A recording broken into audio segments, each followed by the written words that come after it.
চলতি মাসেই জুলাই সনদ প্রস্তুতের কাজ চলছে জানালেন আলী রিয়াজ। শহীদ পরিবারের জন্য ফান্ড তৈরির ঘোষণা মির্জা ফখরুলের। মানবতা বিরোধী অপরাধ মামলায় ৩৮ আসামির ট্রাইব্যুনালে কাদের, আনিসুল সহ ৪৫ জনের তদন্ত ১৫ অক্টোবরের মধ্যে শেষ করার নির্দেশ।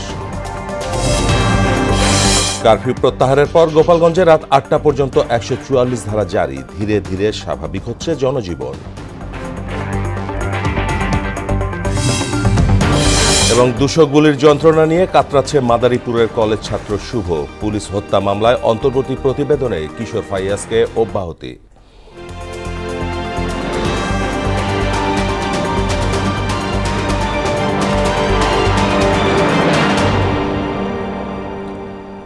আসসালামু আলাইকুম, সবাইকে মোহনা সংবাদে স্বাগত। শুনছিলেন শিরোনাম, পুরো সংবাদে সঙ্গে আছি মাহমুদ হোসেন।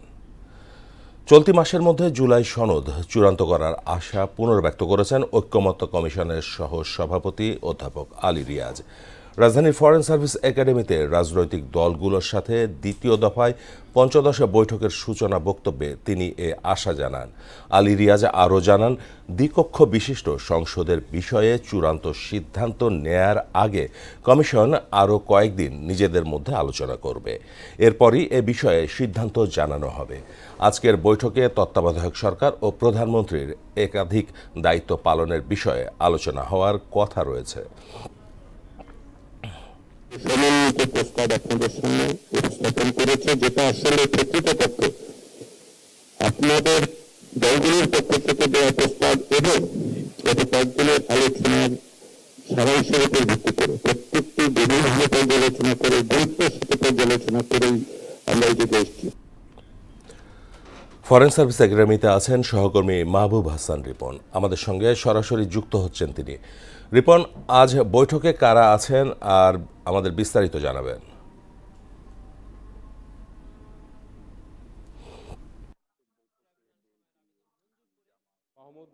ধন্যবাদ। আজকের বৈঠকে বিএনপি, এনসিপি, জামাত, বিপ্লবী ওয়ার্কার্স পার্টি সহ সমমনা রাজনৈতিক দল যারা রয়েছে তারা কিন্তু উপস্থিত রয়েছেন। আজকে যে বিষয়টি প্রধানত আলোচনা করা হবে সেটি হচ্ছে তত্ত্বাবধায়ক সরকার।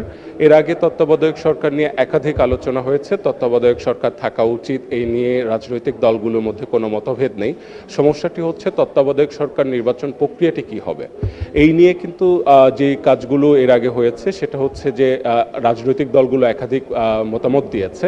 সেই মতামতের ভিত্তিতে ঐকমত্য কমিশন তারা নিজেদের মধ্যে বসেছে। আজকে তারা একটা সম্পূর্ণ নতুন প্রস্তাব আসলে নিয়ে এসেছে। সেই প্রস্তাবটি হচ্ছে জাতীয় সংসদ। সেই জাতীয় সংসদে 7 জন সদস্য মিলে তারা তত্ত্বাবধায়ক সরকারের যে ফর্মুলা বা তত্ত্বাবধায়ক সরকারের প্রধান উপদেষ্টা কী হবেন সেটা নির্ধারণ করবেন। তারা কারা? তারা হচ্ছে প্রধানমন্ত্রী বা সংসদের নেতা যিনি, তারপর বিরোধী দলীয় নেতা, তারপরে হচ্ছে ডেপুটি স্পিকার এবং তৃতীয় বৃহত্তম রাজনৈতিক দল সংসদে, এবং সেই সদস্যদেরকে নিয়ে 7 সদস্যের একটি কমিটি হবে। সেখান থেকে তারা নির্ধারণ করবেন যে তত্ত্বাবধায়ক সরকারের প্রধান উপদেষ্টা কী হবেন। এই ফর্মুলা নিয়ে আজকে বৈঠকে মূলত আলোচনা করা হবে। ঐকমত্য কমিশনের সহসভাপতি আলী রিয়াজ তিনি যেটি বলেছেন সূচনা বক্তব্যে, আজকে এই তত্ত্বাবধায়ক সরকারের যে প্রেক্ষাপট বা তত্ত্বাবধায়ক সরকার চূড়ান্ত করার বিষয়ে, নীতিমালা চূড়ান্ত করার বিষয়ে তারা একমতে আসার চেষ্টা করবেন আজকের বৈঠকে। এরপর দ্বিতীয় যে বিষয়টি আপনি বলছিলেন সেটি হচ্ছে প্রধানমন্ত্রীর একাধিক দায়িত্ব পালন, সেটা নিয়ে আলোচনা হতে পারে। তো ফরেন সার্ভিস একাডেমিতে এই ছিল আমার কাছে সবশেষ। মাহমুদ। ধন্যবাদ রিপন। শেখ হাসিনা মানবজাতির কলঙ্ক, তাকে কোনোদিন ক্ষমা করা যাবে না বলে মন্তব্য করেছেন বিএনপি মহাসচিব মির্জা ফখরুল ইসলাম আলমগীর। তিনি বলেন, দুর্নীতি, সন্ত্রাসমুক্ত উদার গণতান্ত্রিক রাষ্ট্র নির্মাণ করতে চায় বিএনপি। দুপুরে শহীদ প্রেসিডেন্ট জিয়াউর রহমানের সমাধিস্থলে এক অনুষ্ঠান শেষে এসব কথা বলেন মির্জা ফখরুল। তার আশা, প্রতিশ্রুতি অনুযায়ী অন্তর্বর্তী সরকার ফেব্রুয়ারির মধ্যেই নির্বাচন দেবে। এছাড়া দলের পক্ষ থেকে জুলাই শহীদ পরিবারের জন্য ফান্ড তৈরি করা হবে বলে জানান বিএনপি মহাসচিব। এই বিশ্ববিদ্যালয়গুলোর যে অনুষ্ঠানে গিয়েছিলাম সেখানে একজন মা, তার একমাত্র পুত্র, তিনি নিজে একজন হাসপাতালের নার্স, তিনি একটু বক্তব্য করেছিলেন। ওই বক্তব্যটা আমি বলতে পারছি না। তিনি দীর্ঘক্ষণ ধরে আহাজারি করে কেঁদে কেঁদে একটা কথাই বলছিলেন, যে ছেলেটাকে দেখে আমি স্বপ্ন দেখেছি, আমার পরিবারের স্বপ্ন দেখেছি আমার ভবিষ্যতের। জুলাই অভ্যুত্থানে মানবতা বিরোধী অপরাধের 7 মামলার একযোগে 38 জন আসামিকে হাজির করা হয়েছে আন্তর্জাতিক অপরাধ ট্রাইব্যুনালে। সকালে কেরানীগঞ্জ কারাগার থেকে আনিসুল হক, জিয়াউল আহসান সহ 14 জনকে এবং কাশিমপুর থেকে দীপুমণি সহ 15 জনকে হাজির করা হয়। এছাড়াও সালমান এফ রহমান, আনিসুল হক সহ আসামিদের মধ্যে আছেন সাবেক 9 মন্ত্রী, এমপি ও পুলিশ কর্মকর্তা। তদন্ত শেষ না হওয়ায় সব মামলায় প্রসিকিউশন সময় আবেদন করলে তা গ্রহণ করে ট্রাইব্যুনাল। এর মধ্যে ওবায়দুল কাদের সহ 45 জনের বিরুদ্ধে 15 অক্টোবরের মধ্যে তদন্ত প্রতিবেদন দাখিলের নির্দেশ দিয়েছে আদালত। দর্শক, ট্রাইব্যুনালে আছেন সহকর্মী কাজী পাপ্পু, আমাদের সঙ্গে যুক্ত হচ্ছেন তিনি। পাপ্পু, ট্রাইব্যুনালের আজকের কার্যক্রম সম্পর্কে আমাদের সবশেষ তথ্য জানাবেন।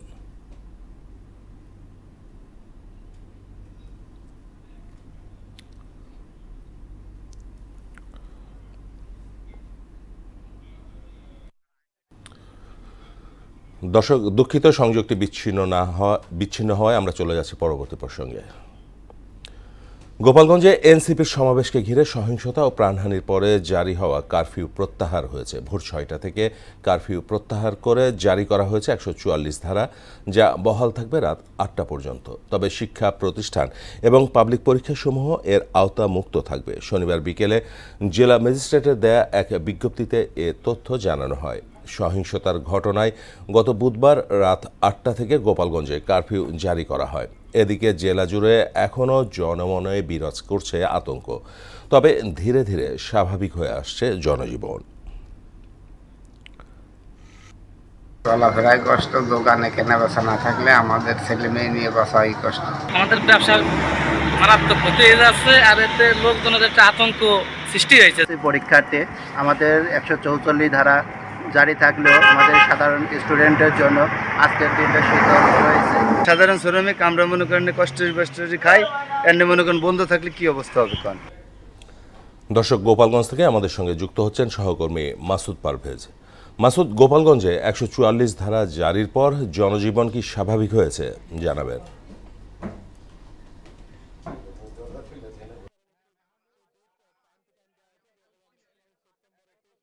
জুলাই এনসিপির যে গোপালগঞ্জ কর্মসূচিকে কেন্দ্র করে যে সহিংসতার ঘটনা ঘটে, এরপর থেকেই কিন্তু গোপালগঞ্জে একটা অস্থিতিশীল পরিস্থিতি বিরাজ করছে। একাধিক মামলা হয়েছে এবং সে মামলায় কিন্তু 3000-এর অধিক আসামি করা হয়েছে। 3 শতাধিক মানুষ কিন্তু এ পর্যন্ত গ্রেফতার হয়েছে। তবে জনজীবন অনেকটা আজ সকাল থেকে কারফিউ শিথিল হলেও বর্তমানে কিন্তু 144 ধারা জারি রয়েছে। রাত 8টা পর্যন্ত কিন্তু এই 144 ধারা জারি থাকবে। জনজীবন কিন্তু আগের থেকে অনেকটা স্বাভাবিক হচ্ছে, কিন্তু জনমনে অনেকের কিন্তু একটু উদ্বেগ উৎকণ্ঠা কিন্তু কাজ করছে মানুষের মনে।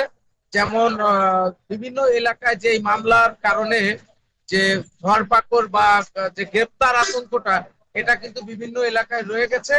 তবে আরেকটা বিষয় জানিয়ে রাখতে চাই, আজকে কিন্তু আওয়ামী লীগের পক্ষ থেকে কিন্তু হরতালের আহ্বান করা হয়েছে। তবে হরতালের আহ্বান করা হলেও আপনার সকাল থেকে কোনো ধরনের অপ্রীতিকর কোনো ঘটনা বা এরকম কোনো কিছু এখনো আমরা জানতে পারিনি। স্বাভাবিক রয়েছে, কিন্তু যান চলাচল কিন্তু স্বাভাবিক রয়েছে। আমি যদি দেখাই, এখন আছি গোপালগঞ্জ জেলার পুলিশ লাইন এলাকায়, ঢাকা খুলনা মহাসড়কের। এখানে কিন্তু দেখতে পাচ্ছেন আপনারা যে দূরপাল্লার যে বাসগুলো আছে ঢাকামুখী,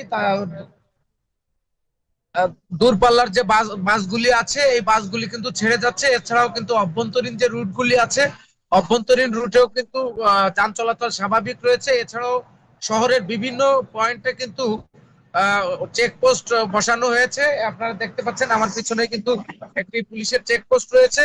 এখানে মানুষ বিভিন্ন গাড়ি তল্লাশি সহ মানুষকে জিজ্ঞাসাবাদ করা হচ্ছে বিভিন্ন কারণে, যাতে কোনো অপ্রীতিকর ঘটনা না ঘটে। এই ছিল গোপালগঞ্জ থেকে আমার কাছে সর্বশেষ। মাহমুদ। মাসুদ, আপনাকে ধন্যবাদ। দর্শক, জুলাই অভ্যুত্থানে মানবতা বিরোধী অপরাধ মামলায় একযোগে ৩৮ আসামিকে ট্রাইব্যুনালে হাজির করা হয়েছে। সেখানে রয়েছেন সহকর্মী কাজী পাপ্পু, আমাদের সঙ্গে যুক্ত হচ্ছেন তিনি। পাপ্পু, ট্রাইব্যুনালের আজকের কার্যক্রম সম্পর্কে আমাদের সবশেষ তথ্য জানাবেন।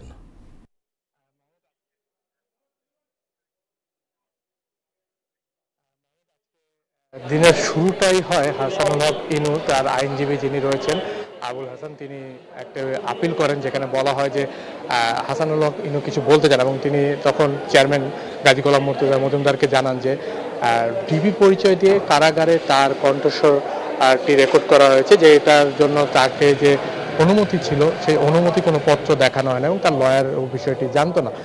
তিনি বলেছেন যে এটা খুবই সন্দেহজনক, আমাকে ফাঁসানোর জন্য হয়তো এরকম করতে পারে, এই সন্দেহটা তিনি জানিয়েছিলেন। তখন চিফ প্রসিকিউটর তখন বলেন যে আসলে এরকম কিছুই না, তদন্ত সংস্থা যদি চায় তাহলে তারা যে কোনো সময় যে কোনোভাবে আসলে এই কণ্ঠস্বর হোক বা যে কোনো তদন্ত করতে চাইলে তারা পারবে।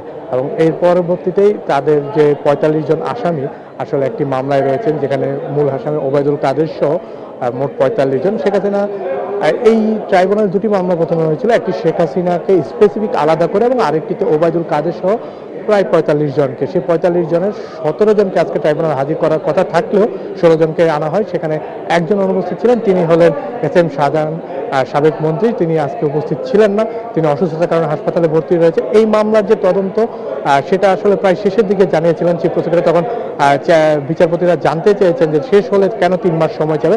তিনি বলতেছেন যে এটা স্পেসিফিক এক একজনকে এক একভাবে তদন্ত করা হচ্ছে, যার কারণে একটু সময় চাওয়া হয়েছে, যার কারণে 3 মাসের সময় চেয়েছিলেন তারা। সেই সময়টি আবেদন মঞ্জুর করেছেন এবং মঞ্জুর করে এই মামলার পরবর্তী ডেট দেওয়া হয়েছে 15ই অক্টোবর।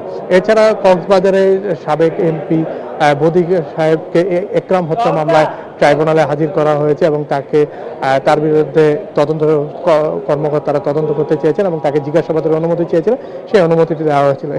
এছাড়া আরও বেশ কয়েকটি মামলা ছিল, যেখানে সিলেটের মামলা ছিল, নরসিংদী মেট্রোপলিটনের মামলা ছিল আপনার উত্তরার মামলা আছে, মহাখালীর মামলা। প্রত্যেকটা মামলারই কিন্তু তদন্তের সময় চেয়েছেন, সেই তদন্তের সময়টি প্রসিকিউটর তার সময় যে ট্রাইব্যুনাল সময় মতো দিয়েছে। তো মাহমুদ, এই ছিল ট্রাইব্যুনাল থেকে আমার কাছে সর্বশেষ। পাপ্পু, আপনাকে ধন্যবাদ। এবার জুলাই গণ অভ্যুত্থান নিয়ে আমাদের বিশেষ আয়োজন রক্তাক্ত জুলাই।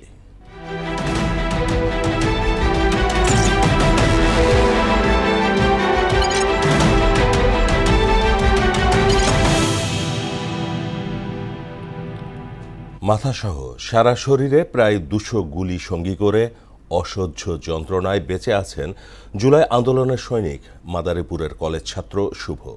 চিকিৎসার অভাবে হারাতে বসেছেন দৃষ্টিশক্তি। সামান্য সম্বল যে একখণ্ড জমি সন্তানের চিকিৎসার জন্য, তাও বিক্রি করে দিতে হয়েছে মা বাবাকে। ছেলের সুস্থ জীবনে ফিরতে অন্তর্বর্তী সরকারের কাছে দাবি জানিয়েছেন তারা। আরিফুর রহমানের প্রতিবেদন, জানাচ্ছেন মোহাম্মদ ওয়ালিউল্লাহ।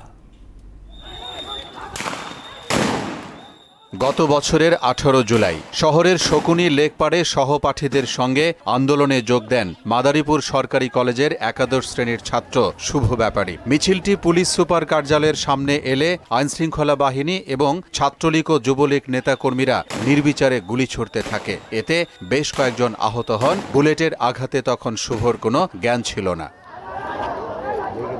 হাসপাতালে নেয়ার পর জানা যায় কমপক্ষে ২০০ ছররা গুলি শুভর মাথা ও চোখ সহ সারা শরীরে ঢুকে গেছে। সময় মতো সুচিকিৎসা না পাওয়ায় তার বাম চোখটি সম্পূর্ণভাবে নষ্ট হয়ে যায়, ডান চোখটিও নষ্ট হওয়ার পথে। আমার সবথেকে বড় সমস্যা সেটা হচ্ছে আমার চোখ নিয়ে। আমি যদি চোখে ভালোভাবে দেখতে পারি, পড়াশোনাও চালাতে পারবো এবং পরিবারের সহযোগিতা থাকতে পারবো, সব কাজে এগিয়ে থাকতে পারবো।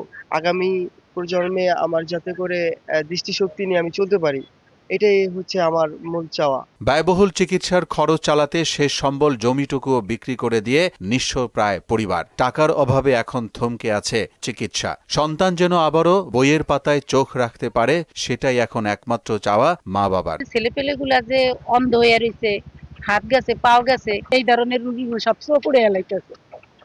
চোখ যদি উড়ে এলায় তাহলে তো একদম প্রতিবন্ধী হয়ে যাবে। এবং এদের পাশে দাঁড়ানো বা এদের একটা কর্মস্থান কইরা দেওয়া, এটা সরকারের উচিত। কোঠা আন্দোলনে গিয়ে আমার ভাই আহত হয়েছে, ওর একটা চোখে সমস্যা। আমার ভাই তো এক চোখে দেখেই না, ডাক্তারে ওর কোনো কাজ করতে না করছে। আমাদের যতটুকু সামর্থ্য ছিল ওই সামর্থ্য অনুযায়ী এতদিন আমরা ট্রিটমেন্ট চালাই দিচ্ছি। আমরা সরকারের কাছে আবেদন করতেছি সরকার যেন আমার ভাইয়ের একটা উন্নত চিকিৎসার ব্যবস্থা করে। বৈষম্য বিরোধী আন্দোলন চলাকালে মাদারীপুরে 16 ও 17 জুলাই পুলিশের হামলায় 3 জন নিহত সহ শত শত মানুষ পঙ্গু হয়েছে, কিন্তু তাদের সরকারিভাবে তেমন কোনো সহযোগিতা করা হয়নি। গণঅভ্যুত্থানে 18 এবং 19 জুলাইতে শত শত মানুষের অঙ্গহানি হয়েছে। আমরা ইন্টারিম গভর্নমেন্টের কাছে দাবি করেছি এখনো যারা হাসপাতালে কাতরাচ্ছে বা বাসায় চিকিৎসা নিতে পারে নাই, আমরা চাইবো যে তাদের সুচিকিৎসাটা যেন সরকার দ্রুততম সময়ের মধ্যে ব্যবস্থা করেন। শুভর চোখ ও মাথায় 57টি সহ সারা শরীরে প্রায় 200টি গুলি আছে। এর মধ্যে মাত্র 10টির মতো বের করা সম্ভব হয়েছে। ডাক্তার বলেছেন এগুলো রগের সঙ্গে মিশে গেছে, বের করতে গেলে জীবনের ঝুঁকি আছে। মোহাম্মদ ওয়ালিউল্লাহ, মোহনা সংবাদ। রাজধানীর যাত্রাবাড়ী থানার পুলিশ হত্যা মামলায় অন্তর্বর্তী প্রতিবেদনে কিশোর হাসনাতুল ইসলাম ফায়াজকে অব্যাহতি দেওয়া হয়েছে। ডিএমপির প্রসিকিউশন বিভাগের অতিরিক্ত উপ পুলিশ কমিশনার মাইনুদ্দিন চৌধুরী গণমাধ্যমকে এ তথ্য নিশ্চিত করে জানান, অন্তর্বর্তী প্রতিবেদনের আলোকে ওই মামলায় ফায়াজকে অব্যাহতি দিয়েছেন আদালত। সংশোধিত ফৌজদারি আইনে দেশে কাউকে তদন্তাধীন মামলা থেকে অব্যাহতির ঘটনা এটি প্রথম। জুলাই আন্দোলনের সময় বেশ কয়েকদিন ইন্টারনেট সেবা বন্ধ থাকায় ব্যাপক ভোগান্তিতে পড়তে হয়েছিল ফ্রিল্যান্সার ও আন্দোলনকারী শিক্ষার্থীদের। ফ্রিল্যান্সিংয়ের সঙ্গে জড়িতরা বলছেন সে সময় তারা যে ক্ষতির মুখোমুখি হয়েছেন তা এখনও কাটিয়ে ওঠা সম্ভব হয়নি, কারণ কাজ করতে না পারায় তখন মুখ ফিরিয়ে নেয় অনেক বিদেশি প্রতিষ্ঠান।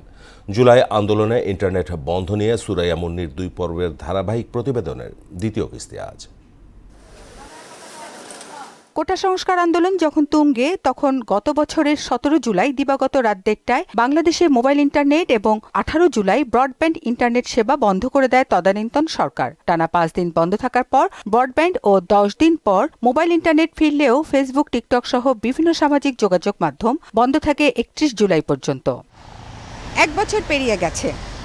প্রশ্ন রয়ে গেছে, একটি সরকার যদি ইন্টারনেট বন্ধ করে দেয় তাহলে দেশের জন্য কি পরিমাণ ক্ষতি বয়ে আনতে পারে। কানেক্টিভিটি মানে শুধু ডাটা নয়, একটি স্বাধীনতার রূপ। তৎকালীন প্রধানমন্ত্রী শেখ হাসিনার নির্দেশে গণ অভ্যুত্থানের সময়টাতে ইন্টারনেট বন্ধ করা হয়েছিল। আন্তর্জাতিক অপরাধ ট্রাইব্যুনালের তদন্ত সংস্থার কাছে এমন স্বীকারোক্তি দেন সাবেক ডাক, টেলিযোগাযোগ ও তথ্য প্রযুক্তি প্রতিমন্ত্রী জুনায়েদ আহমেদ পলক।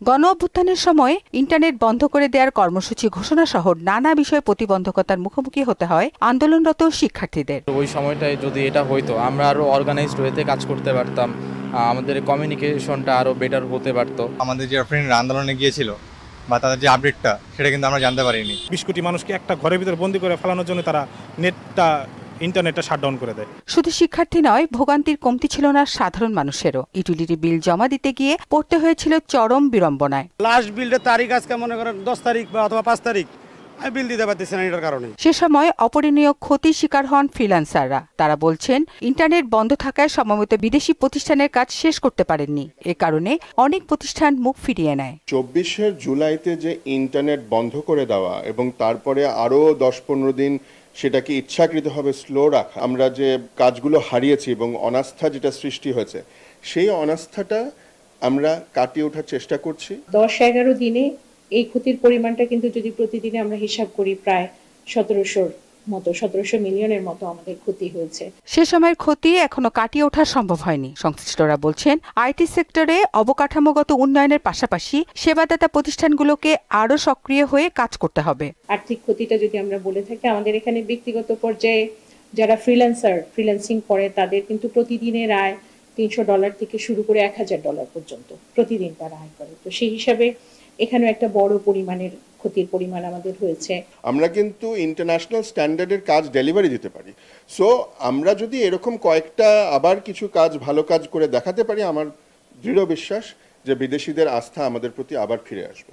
ইন্টারনেট বন্ধ থাকায় বাংলাদেশ সম্পর্কে যে নেতিবাচক ধারণা তৈরি হয়েছিল তা দূর করতে প্রচার প্রচারণার পাশাপাশি সরকারকে আরো উদ্যোগী হওয়ার পরামর্শ সংশ্লিষ্টদের। সরকারকে আমার মনে হয় অনেক বেশি করে এফর্ট দিতে হবে। আমাদের যে এমবাসিগুলো আছে বিভিন্ন দেশে, সেই এমবাসিগুলোকে অনেক প্রোঅ্যাক্টিভলি কাজ করতে হবে।